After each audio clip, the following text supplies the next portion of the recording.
Hello, and welcome back to another episode of the Secure Woman podcast. Today we are diving into talking about the things that you think are healing, are helping you get over your ex, but they're actually keeping you attached to him, keeping you in the trauma bond, keeping you hung up on him, blocking you from getting the fuck over him and moving on with your life. And these things that we're going to cover, they really do sort of seem like they're healing, and sometimes they might feel like it in the moment or feel cathartic. However, and I'm going to explain why, they are keeping that attachment between you and him, or that trauma bond, alive. And so these are the things you need to stop doing. And I'm also going to tell you what to do instead that actually will get you over your ex ASAP, so you're no longer missing him, thinking about him, having him consume your thoughts 24/7, wondering what he's doing, wondering and feeling upset about the relationship or the breakup or how it ended. You're actually going to be able to detach, break your trauma bond, move forward, focusing on yourself. And then when you're a secure woman, finding the healthy, loving relationship that you've always dreamed of. So let's dive into it. The very first thing is talking about him and everything he did over and over and over to basically anyone that'll listen, whether that's your friends, your family, your therapist. And this is why talk therapy, yes, it's great in the early stages for sort of awareness and being able to make sense of things. However, it gets to a point where it's actually counterproductive and it's just continuing to open that loop over and over and over again. And it's not to say that talking to your friends about your ex or going to a therapist is wrong. It's just you've got to recognize the point where you talk about him and it brings back up all those memories, all those emotions, has you ruminating on the relationship, why it ended, has you feeling upset, brings back all the grief. It's realizing that you are actually hurting yourself by continuing to dwell on. And this is especially true when it comes to toxic relationships or narcissistic relationships. It's really easy to slip into this and try and explain and justify why the relationship ended or why he was so bad or why you're trauma bonded to it or why you can't get over him or why you're so upset about it, to try and make people understand, try and get validation for your own experiences, to try and figure out like, I'm not crazy, right? It's really easy to get sucked into this loop. It's something that I make sure I catch my clients in, of when we're talking too much about what happened or talking too much about him, because it starts to drift off you, your healing. It's making him the center of your world. It's continuing to make him the main character in your life, even though the relationship's ended, even though you know he's toxic, even though you're saying, I want to get over him. Thinking about what are the ways that you are still making him the main character in your life. Talking about him constantly is one of them. The second thing is consuming yourself with learning everything there is to know about it. And with the access to social media, and don't get me wrong, social media is such an amazing space for learning, understanding, building awareness. But with social media and how cunning the algorithm is, and you'll probably notice this, like if you are going through a breakup at the moment, or if you're in a healing phase at the moment, especially this, you are trying to heal from a narcissist. You went onto your explore feed or your For You page on Instagram or TikTok or whatever. Chances are most of those are going to be about narcissists, toxic relationships, avoidance, why he did this, why you feel that, like an endless just feed scroll of them. And it feels productive. It feels like it's healing because you're like, oh, I'm understanding. Every time you watch a reel and you go, oh my gosh, that's exactly it. That's exactly what I was feeling. Or every time you listen to a podcast and you go, oh, that's exactly was my experience too. That is actually reigniting your attachment, your trauma bond, your pain to him. It's kind of like, and this connects to what the point I made above about talking about him. It's kind of like, if you open a tin of something, whether that be like tuna or vegetables or whatever, like you crack open a tin can of something. And even when you've just cracked the lid, you get a whiff of what's inside. The smell hits you. It's the exact same thing every single time you look at one of those reels, or you have a conversation about him, or you have one of those moments where you go, oh my God, that's exactly how I felt. It's like it yanks you back into it in your body. It opens back up that pain, that hurt, those memories, the trauma, the feelings when you were in there, and it's continuing to keep you attached. It's continuing, again, to make him the main character of your life when you're trying to dissect and understand him. And the reason you're doing this, and this leads me to point 3, the third thing that you're doing that you think is healing, but it's actually keeping you attached, is trying to understand why he did what he did. Trying to understand why someone who said they loved you and how they could treat you so badly. It's ruminating on memories or old conversations, hoping that one day it'll finally make it click or it will finally make sense. It's trying to read all the books, and it's like trying to basically use your experience and use your ex as like a study. And I did this at the start before I had to catch myself and go, actually, this isn't very helpful because it's continuing to just make him the main character of my life. I'm still focusing on him. I'm still thinking about him and what he did to me, rather than accepting that he's a toxic person. For whatever reason that is, he's a toxic person. And especially, and I see this so often with women who are recovering from narcissists, trying to dissect him, magnifying glass on all his little traits, why he did what he did, and all of the bad things and all of the moving parts. And yes, it can help a little bit at the start, but again, it gets to that point where it's just counterproductive. It's self-sabotaging. And you're trying to understand someone and trying to make sense of toxic behavior that you will not understand because you are not a toxic person. It's the reason why you're trying to make it make sense, because to you, you're a deep feeling empath. You're a kind person. You're a loving person. You would never do that. You would never treat someone like that, let alone the person you're in a relationship with, let alone the person you love. So you're trying to figure it out, trying to make it make sense, but it's never going to make sense to you. Because you are not a narcissist. You are not a toxic person. You're actually wasting your time trying to make it make sense. And I know you're trying to make it make sense because you're thinking, if I can understand it, then maybe he's not such a bad person. Or you're hoping that hopefully it'll make all of the confusion make sense. Because that is one of the most common things that I see women who have come out of toxic relationships, again, especially narcissistic relationships, it's that feeling of confusion of like, what the fuck just happened? Why did they do that? I don't get it. Of course you don't get it because you're not a narcissist. You're not a toxic person. You'd never do that. You're trying to understand because you're trying to avoid and deflect from the deeper, uncomfortable truths that you need to face.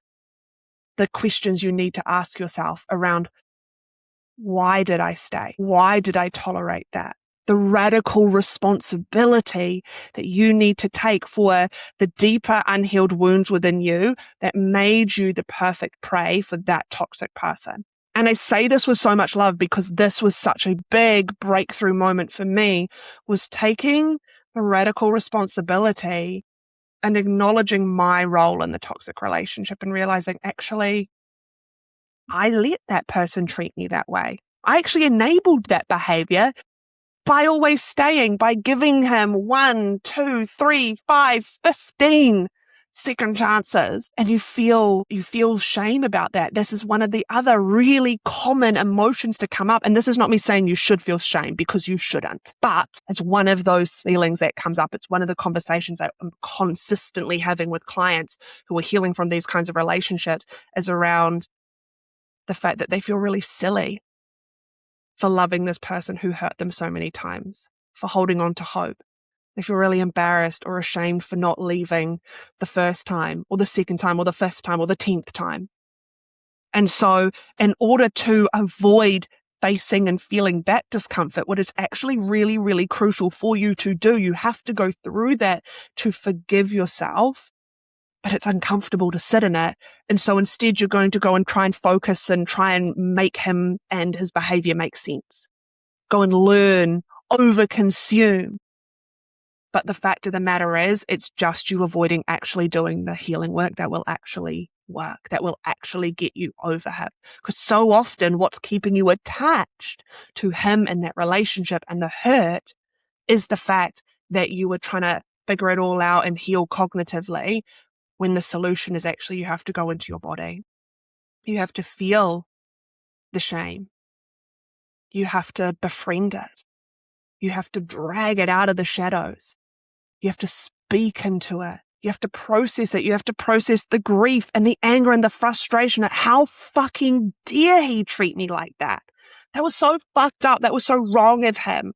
I don't understand it, but I acknowledge that it happened. I acknowledge my role in it, and I'm never going to let myself be put in a position like that. That is how you get to healing. That is how you move on, not by learning about him. Not by spending hours scrolling, reading, listening to podcasts about who he is or what he's done. That's just, every time you do it, it's cracking the lid of that can, opening up your trauma and your attachment all over again. And that just yanks you back. The fourth thing with this, and this goes hand in hand with what I've just spoken about, is then using this understanding of his past trauma or his bad childhood to justify his behaviors. And again, it's all part of that same avoidance pattern that I was just speaking into. By you focusing on him in order to avoid having to face and feel the uncomfortable truths and emotions within yourself. Like I said, facing and feeling that discomfort is what's going to help you heal. Because at the end of the day, he could have whatever reasons on the planet. He could have had the worst childhood. He could have had a really awful relationship before. He could have been cheated on. He could have had whatever happened to him. But at the end of the day, he's a fucking grown man, and it was not okay for him to let his trauma bleed and onto you and hurt you. Because he's a human. He's an adult just like you. And at this point, if you do not know that if you've got trauma from your past and it's starting to hurt you or the people that you love or the people around you, you need to go to therapy, or you need to get a coach, or you need to do something about it. You can't just let that be an excuse to hurt you. And I remember this was something that one of my best friends told me when I was in the justifying phase early on in my breakup, very early on. Even when I was in that relationship, I used his childhood or his wounding or his trauma to justify so much of his behavior. And I remember my best friend saying, she's like, at some point, a person's trauma stops being an excuse to hurt you. It is never an excuse to hurt you. It's never an excuse to just pass your hurt on to someone else and hurt them. So it actually doesn't matter what happened in his childhood or what past trauma he has. It's not an excuse. It's not a justification. You need to accept that he did what he did because of whatever reasons he did what he did. He hurt you. His behavior, his treatment of you was not okay.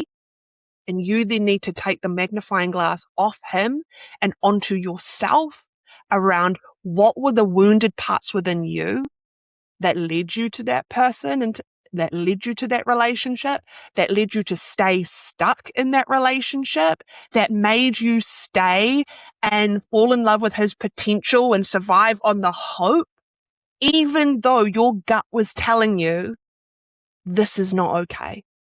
I don't feel good in this. I don't feel safe in this. This is not the kind of relationship I want. You need to look at yourself, your shadows, your past trauma that meant that you got hooked into this. Because that right there, and healing those root causes, that right there is the absolute key to you never ending up in a relationship like this again. You finally breaking your toxic relationship cycle. You never having to feel the way you have felt or the way you're feeling right now ever again. The fifth thing, and I see this a lot, I even was talking with a client just a couple of weeks ago who I'm helping to break her trauma bond from her very toxic, narcissistic, asshole of an ex, and she's doing so well. Oh my God. She has like burst that trauma bond and she is so close to being fully free from him. But this was something she was saying. She's like, oh, I'm scared to block him because he hasn't checked in with me. I'm hoping that he'll check in with me. And then maybe we can have a conversation and I can understand why he left the way he did, or he did what he did, or maybe he'll apologize. And I had to tell her, he's not going to do it. Waiting for him to give you closure with an apology or an explanation or acknowledgement for the hurt that he caused, hoping that you can have that one final conversation that'll just seal it all up with a nice little bow and thinking, then I'll get closure, then I'll be able to move on. You're giving your power away to him still, which is exactly what you did through the entire relationship. You let him dictate how you felt, how safe or secure you felt, how happy you felt, how loved you felt. You gave your power away to him through that relationship. He took your power from you. And by you waiting for him to give you closure, you're continuing to do that. And I want you to think about, and this was the question I asked this client. It's a really powerful question. I want you to ask yourself, what am I hoping to get from a conversation or an apology? What am I hoping to get? What am I hoping to feel? What am I hoping this would give me? And a lot of the time, it's once again, avoidance of discomfort, avoidance of pain, avoidance of hurt. It would be a lot easier if he could come to you and say, I'm so sorry, and take all the accountability and apologize and acknowledge and validate how you're feeling, because it would mean that maybe you could get back together and you could avoid all of this breakup, grief and trauma and hurt and starting over. Maybe that's one of the things that you're secretly, probably don't want to say it out loud, but holding on to hope around. Or at the very least, it would give you clarity and answers, and it would mean that it was his responsibility. You wouldn't have to face the fact that maybe he didn't love you as much as he told you he did, or you thought he did. Maybe you won't have to face, once again, the feeling of feeling silly or ashamed or embarrassed that you stayed or that you tolerated, or that you gave your love to someone who didn't love you back in the same way. It's an avoidance of discomfort, but you are giving away your power, and that is keeping you attached. It's like when you're waiting to have that one last conversation, waiting for that apology, waiting for a text, you're like keeping the door open. You're keeping that door just creaked open a little bit. That keeps the attachment alive. It means that you're still feeding energy to it. You're still feeding your energy, your thoughts, your feelings to him, even though it's ended. And I know you don't want to keep giving him power. And so you have to make the decision to go, no, I'm no longer going to let him dictate my timeline of healing. I'm no longer going to let him hurt me. I'm no longer going to let him be the one who decides whether I'm happy or whether I go after my dreams, achieve my goals, find the person, the relationship that you've always dreamed of. That's what you holding on to hope or you waiting, that's what it's blocking you from. Giving him power over you, and it's holding you back. And so just to recap, the 5 things. The first one is talking about him over and over and over, whether that be to friends, family, or a therapist. The second one is overconsumption of information about him, trying to learn about him and why he did what he did. The third one is trying to understand why he did what he did, trying to understand why someone who said they loved you would treat you so badly, and continue and like ruminating over old memories and conversations. The fourth is using your understanding of his past trauma or childhood to justify and excuse his behaviors. Stop giving him the compassion and the empathy. He's not owed it. He hurt you, and that's not okay. It's time to move the fuck on. And then the fifth is waiting for him to give you closure with an apology or an explanation or acknowledgement or validation. That is you just continuing to give your power away to him. You need to decide that you're done with that. You need to decide that you are fully done with making him the main character of your life. You've wasted enough of your precious time, your precious energy, your precious love on someone like this. It's time for you to redirect it into yourself. And so what you need to do instead, and I've sort of touched on a few of these, but I'll reiterate them. The first is actually let yourself feel those feelings that you're avoiding, those uncomfortable feelings, those uncomfortable truths, those uncomfortable wounds and trauma. You actually need to face and feel those. You need to feel the grief and the anger and the sadness and the confusion and the betrayal. You need to stop intellectualizing it, stop avoiding it, stop running away, stop trying to find justifications to avoid feeling it. You need to actually go into your body and let you feel it. And yeah, it's hard and it's uncomfortable, but that's your path out of the pain. It's like, I don't know if any of you had that storybook when you were a child, the Teddy Bear's Picnic, and there's that line in it, you can't go over it, you can't go under it, you have to go through it. Stop trying to go over it. Stop trying to bypass it. You have to go through it. And that is how you massively speed up your ability to finally move on. This is a big thing that I know a lot of people are really scared of doing. They don't know how to do it because we were raised by parents who didn't teach us how to process our emotions safely. They just sent us to our rooms or told us off for it or shut us down for it. And then you've been in relationships where it's felt exactly the same. And so feeling your uncomfortable emotions feels really fucking scary. Feels like it's going to consume you. Feels like it's too much. That's what I'm here for. This is one of my areas of expertise. I have done multiple certifications on this to help you move so that you can face, feel, and release these emotions in a really safe space, in a really safe way that doesn't lead you in a pit of sorrow and grief and a ball of tears for hours and days on end. It doesn't have to be like that. The work that I do, I help my clients move through this in like one session. We can move through big, big, big layers of emotions that then lead you to these huge breakthroughs. Literally did it on a call with a client the other day, another client who I'm helping to break trauma bond. And we sat with this deep fear. She was like, if I let him go, then I'm so scared of how I'm going to feel. I'm so scared of my mental health deteriorating like it's done in previous breakups. I'm so scared of completely falling apart. And in that session, I guided her into actually sitting with those emotions, those fears, the emotions underneath the fears. And she cried and she rocked herself and she soothed using somatic self-soothing tools. I held her, kept that safe space for her, and I guided her out the other side to the point where she had this massive breakthrough. I literally watched her like burst her trauma bond bubble, as I like to call it, on the call. She was like, I'm not going to let someone do that to me. I'm so much stronger than that. I have all these tools now. I'm not going to let someone do that to me. And she has now entered into her fuck you era where she is yanking back her power from him.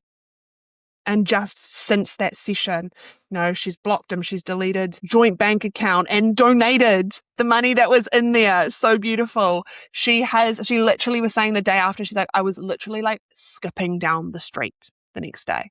She's not scared of bumping into him. Huge growth. And that has come from her actually feeling the emotions, but she wasn't able to do that on her own. And that's where I come in.